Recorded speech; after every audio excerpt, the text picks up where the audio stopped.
Hi hello ನಮಸ್ಕಾರ. Welcome back to my channel. ಹೊಸ ಸಿನಿಮಾಗಳು, ದೊಡ್ಡ ಸ್ಕೇಲ್ನ ಸಿನಿಮಾಗಳು ನಮ್ಮ ಕನ್ನಡ ಇಂಡಸ್ಟ್ರಿನಲ್ಲಿ ಬರಬೇಕು ಅನ್ನೋದು ನನ್ನ ಆಸೆ. ಹೊಸ ಹೊಸ ಕಾನ್ಸೆಪ್ಟ್ಗಳು ನಮ್ಮಲ್ಲೂ ಬರಬೇಕು ಮತ್ತು ಸ್ಟಾರ್ ಹೀರೋಗಳು ತಮ್ಮ ಯೂಶುವಲ್ ಟೆಂಪ್ಲೇಟ್ನ ಬಿಟ್ಟು ಹೊರಬಂದು ಸಿನಿಮಾನ ಮಾಡಬೇಕು. ಆಗ್ಲೇ ಇಂಡಸ್ಟ್ರಿಗೆ ಒಳ್ಳೆ ಹೆಸರು ಬರುತ್ತೆ. ಈ ಸಿನಿಮಾದಲ್ಲಿ ಈ ಎಲ್ಲಾ ಪ್ರಯತ್ನಗಳು ಆಗಿದೆ ಅಂತ ಹೇಳ್ಬೋದು. ನೀವಿನ್ನೂ ನನ್ನ ಚಾನಲ್ಗೆ ಸಬ್ಸ್ಕ್ರೈಬ್ ಮಾಡ್ಕೊಂಡಿಲ್ಲ ಅಂತ ಅಂದ್ರೆ ಈಗಲೇ ಸಬ್ಸ್ಕ್ರೈಬ್ ಮಾಡಿ ಮತ್ತು ನನ್ನ ಹೊಸ ಪ್ರಯತ್ನಗಳಿಗೆ ಸಪೋರ್ಟ್ ಮಾಡಿ ಅಂತ ಕೇಳ್ಕೊತೀನಿ. ಇಂಟ್ರೋ ಮುಗಿತು, ಇನ್ನು ಸಿನಿಮಾದೊಳಗೆ ಹೋಗೋಣವಾ? 45 ಇದು ಅರ್ಜುನ್ ಜನ್ಯ ಅವರು ಬರೆದು ಡೈರೆಕ್ಟ್ ಮಾಡಿರುವಂತ ಚಿತ್ರ. ಟ್ರೈಲರ್ ನಲ್ಲೇ ಹೇಳಿರೋ ಹಾಗೆ 45 ದಿನ ನಡೆಯುವಂತ ಕತೆ. ವಿನಯ್ ನಮ್ಮ ಮುಖ್ಯ ಪಾತ್ರಧಾರಿ, which is played by Raj B Shetty, ಒಂದು ಸಮಸ್ಯೆನಲ್ಲಿ ಸಿಗಾಕೊಂತಾನೆ. ಅವನಿಗೆ ಆ ಸಮಸ್ಯೆಯಿಂದ ಹೊರಬರೋಕೆ 45 ದಿವಸ ಬೇಕು.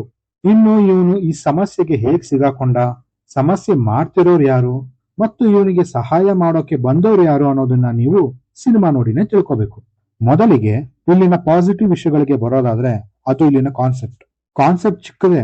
ಅದನ್ನ ಅರ್ಜುನ್ ಜನ್ಯ ಅವರು ಹೇಳಿರುವಂತ ಸ್ಕೇಲ್ ಮತ್ತು ಸ್ಟೈಲ್ ಇದೆಯಲ್ಲ, ಇಷ್ಟ ಆಯ್ತು. ಒಬ್ಬ ಮ್ಯೂಸಿಕ್ ಡೈರೆಕ್ಟರ್ ಕೆರಿಯರ್ ಪೀಕ್ ನಲ್ಲಿ ಇರುವಂತ ಸಮಯದಲ್ಲಿ ಯೂಶಲಿ ರೊಟೀನ್ ಅಥವಾ ಈಸಿ ದಾರಿನ ಹುಡುಕ್ತಾರೆ. ಆದ್ರೆ ಇವರು ತುಂಬಾ ಕಾಂಪ್ಲೆಕ್ಸ್ ಆಗಿರುವಂತ ಕಥೆನ ಚೂಸ್ ಮಾಡಿದ್ದಾರೆ. ಇದೇ ವಿಷಯಕ್ಕೆ ಅವ್ರಿಗೆ ಸ್ಪೆಷಲ್ ಅಪ್ರಿಸಿಯೇಷನ್ ಸಿಗ್ಬೇಕು. ಇನ್ನು ಶಿವರಾಜ್ ಕುಮಾರ್ ಅವರು ಶಿವಪ್ಪ ಆಗಿ ಇಷ್ಟ ಆಗ್ತಾರೆ. ತಮ್ಮ ಅವರ ಸ್ವ್ಯಾಗ್ ಈ ಸಿನಿಮಾದಲ್ಲಿ ಕ್ಯಾರಿ ಮಾಡಿದ್ದಾರೆ. ಸಿನಿಮಾದಲ್ಲಿ ಸಾಂಗ್ಸ್ ಇಲ್ಲದೆ ಇರೋದು ನನ್ಗೆ ಸರ್ಪ್ರೈಸ್ ಮಾಡ್ತು, ಆದ್ರೆ ಅದೇ ಒಳ್ಳೆ ಡಿಸಿಷನ್ ಅಂತ ನನ್ಗನಿಸ್ತು. ಉಪೇಂದ್ರ ಅವರು ಕೂಡ ತಮ್ಮ ವಿಚಿತ್ರ ಮ್ಯಾನರಿಸಮ್ ನಿಂದ ಇಷ್ಟ ಆಗ್ತಾರೆ. ಅರ್ಜುನ್ ಜನ್ಯ ಅವರ BGM ಸಿನಿಮಾಗೆ ಚೆನ್ನಾಗಿ ಸಪೋರ್ಟ್ ಮಾಡಿದೆ. ಲೈಕ್ ಡಿಫ್ರೆಂಟ್ ಇಡಿಯಮ್ಸ್ ನ ಯೂಸ್ ಮಾಡಿದ್ದಾರೆ. ಒಂದು ಇಂಗ್ಲಿಷ್ ಸಾಂಗ್ ಬರುತ್ತೆ ಸಿನಿಮಾದಲ್ಲಿ, ಅದು ಚೆನ್ನಾಗಿತ್ತು. ಇನ್ನು ಈ ಸಿನಿಮಾದ ನೆಗೆಟಿವ್ ವಿಷಯಕ್ಕೆ ಬರೋದಾದ್ರೆ ಅದು ಇಲ್ಲಿನ ಎಕ್ಸಿಕ್ಯೂಷನ್. ಸ್ಕ್ರೀನ್ ಪ್ಲೇ ತುಂಬಾ ಪೂರ್ ಆಗಿತ್ತು. ಅಲ್ಲೇ ಸುತ್ತೋಡಿತಾ ಇದೀವಿ ಅನ್ನೋ ಫೀಲ್ ನ ತಂದ್ಕೊಡ್ತು. VFX ನಲ್ಲಿ ಇವರು ತುಂಬಾನೇ ವರ್ಕ್ ಮಾಡ್ಬೇಕಾಗಿತ್ತು, ಯಾಕಂದ್ರೆ 90% ಆಫ್ ದ ಮೂವಿ VFX ಮೇಲೆ ನಡೆದಿದೆ. ಅಂಡ್ ಆ ಕ್ಲೈಮ್ಯಾಕ್ಸ್ ನನಗಷ್ಟು ವರ್ಕ್ ಆಗ್ಲಿಲ್ಲ.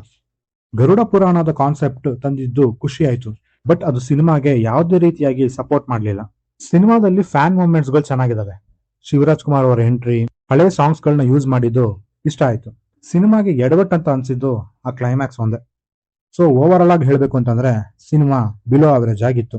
ಇನ್ನು ನೀವೇನಾದ್ರೂ ಈ ಮೂವಿನ ಆಲ್ರೆಡಿ ನೋಡಿದ್ರೆ ಹೇಗ್ ಅನಿಸ್ತು ಅಂತ ಕೆಳಗಡೆ ಕಮೆಂಟ್ ಮಾಡಿ ತಿಳಿಸಿ. ವಿಡಿಯೋನ ಮುಗಿಸೋ ಸಮಯ ಆಯ್ತು. ಮುಂದಿನ ವಿಡಿಯೋದಲ್ಲಿ ಸಿಗೋಣ ಅಂತ ಹೇಳ್ತಾ ನಾನಿನ್ನು ಹೋಗ್ಬಿಟ್ಟು ಬರ್ತೀನಿ.